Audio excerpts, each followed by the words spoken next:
Raise your hands if you don't. Champagne? Everybody has some?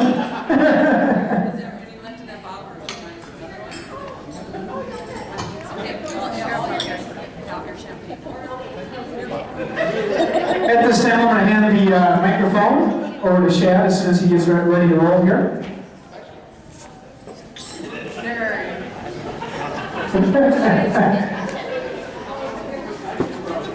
Gotta check his Facebook. Just take him a second. And that's going to be on Facebook tomorrow. Thanks, guys.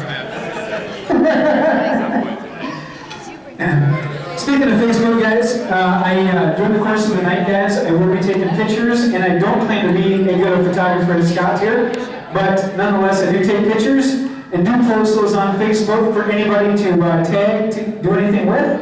So just go to my Facebook page, Chad Zimmer, and you will find those pictures after tonight. So, Chad, are you ready? Ready to rock. So at this time, I'm going to turn it over to Chad, the best man. Thank you. My wife does pretty well too. Okay. Move this. Mouse is gone. I'm going to read from this because Sarah helped me write it, so I don't want to miss a sentence she put in. So I'm just kidding. I'm just trying to shift blame. No. So John and I became friends in college, hitting each other as hard as we could with sticks. Then we thought, hey, we could start a club for this and maybe get some money for better sticks. You know what? John got us that money. To be honest, I knew from the start that John was the kind of friend who I would accomplish a great deal with. He is a driven guy. The tenacity he had creating bylaws was only matched by his continued attempts to perfect a jump sword spin. He was far more successful with the bylaws. John and I spent hours doing internet research on making the weapons, and even though our first attempts happened to be metal golf clubs of death, I knew my faith in John was well placed when, to Sarah's consternation, he agreed with me that it was perfectly reasonable to drive 3 hours holding a spear out the window for the fun of the club. But that has always been something else that amazes me about John. He dedicates himself to fun. I think for both of us, the creation of that club was a lark, done on a whim. But what I love about John is that he can take whims and be just as passionate about them as he is about his loved ones, his career, and his dreams. I remember John coming to town and completely owning our entire list of players on the Rock Band drums and Zelda's Crossbow Challenge. No one even got close to his scores, nor will they ever. And don't even get me started on his particular style of hula hooping. Let's just say that if he displays his physical prowess and unique style of hula hooping in the bedroom, then I know he will make us all proud. That one was Sarah's line. No, I'm kidding. She helped, yes. But speaking of Cassie, I could tell from the moment that we walked into their apartment that she and John were a great couple. And the ceremony helped me realize this as well. And I'm being totally serious. Here are the details that help me realize it.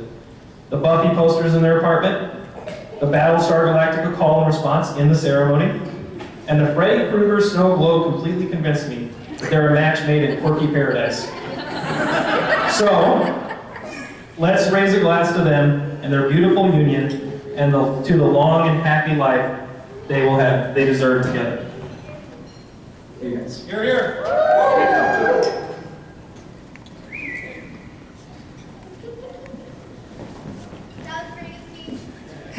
Give Chad a nice round of applause. Very nicely done, man. Now at this time, I'm going to hand the microphone over to the maid of honor. That would be Lindsay.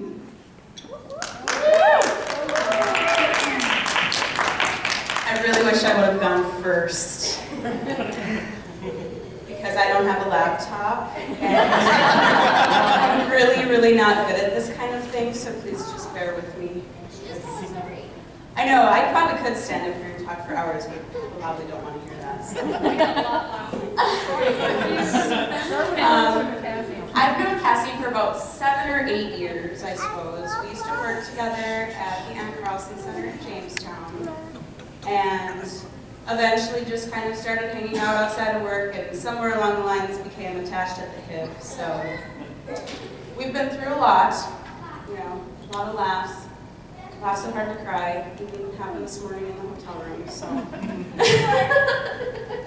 And yeah, we've been through a lot of good times, a lot of not so good times, kind of been through all of the not so good relationships with each other. So we've kind of witnessed it all, and I'm just really happy that you finally found what you were searching for. And I knew right away that John was different from everybody else, because right after, well, it was probably about a few months after you guys started dating, Cassie had to have surgery. And I was working, and John literally sent me a text like every 5 minutes telling me what was going on, and spent the night in the hospital with her, and took her back to Grand Forks, and took care of her, and it was very sweet.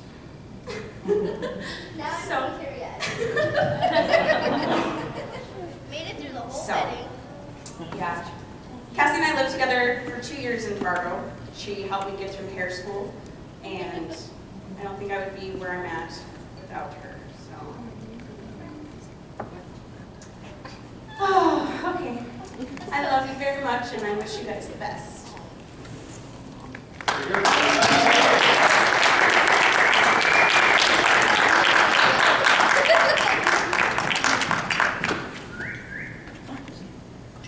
Very nicely done. Now it's the happy couple. Who would like to give the speech first?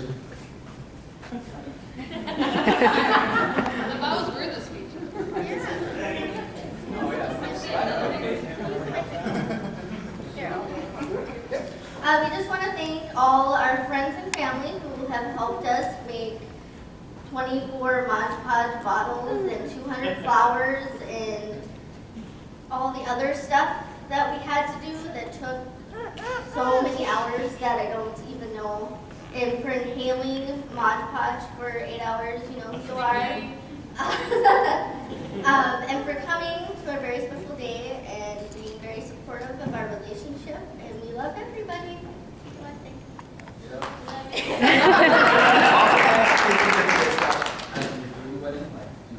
Certain music, film stuff, all the things people put out with. And Scott for coming all the way from Pennsylvania.